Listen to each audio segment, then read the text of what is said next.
সত্যলৈ আৰু মানুহক দিব পৰা আত্মবিশ্বাসলৈ পৰিৱৰ্তনিত হয়। সেইকাৰণে ছৈয়দ আব্দুল মালিক ডাঙৰীয়াই কৈছিল এষাৰ বাক্য যে আমাক কি কৰে গ্ৰন্থই আমাৰ ভয় নোহোৱা কৰে। এই যে মাত্ৰ গীতটোত গাইছে বা ঘোষিকাই কৈছে, পোহৰ বিলাই জ্ঞানৰ পোহৰ, তমৌসুমা জ্যোতিৰ্গময়। তমৌসুমা মানে আন্ধাৰৰ পৰা আমাক পোহৰলৈ লৈ যায়। গতিকে আপুনি যেতিয়া পোহৰ পায়, মানুহৰ ভয় নোহোৱা হৈ যায়।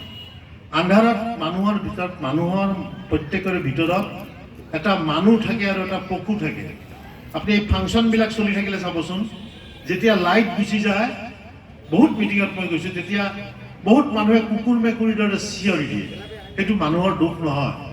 মানুহৰ ভিতৰত যিটো পশুত্ব থাকে, আন্ধাৰত সেই পশুত্বটো জাগৃত হৈছে। কিন্তু যেতিয়া পোহৰ পায়, তেতিয়া মানুহে ভদ্ৰ হৈ পেলাই থাকে। সেইটো পোহৰৰ শক্তি, আৰু সেই শক্তি দিয়ে